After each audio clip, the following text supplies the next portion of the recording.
ఒక మేధావి మౌనం ప్రపంచానికే ప్రమాదం అన్నారు కదా, అది కరెక్టేనేమో.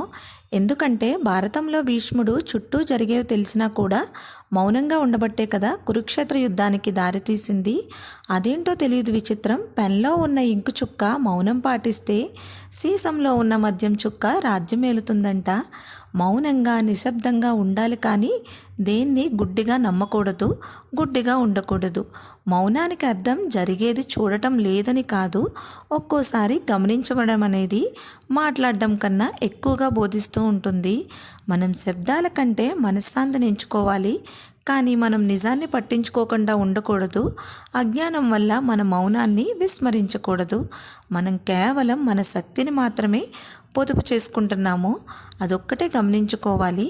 కానీ ఎవరైనా సరే చూస్తూ ఊరుకోకూడదు, చూస్తూ అర్థం చేసుకోవాలి. సరైన సమయం వచ్చినప్పుడు మాత్రం వాళ్ళ చర్యను ఖచ్చితంగా చూపించాలి.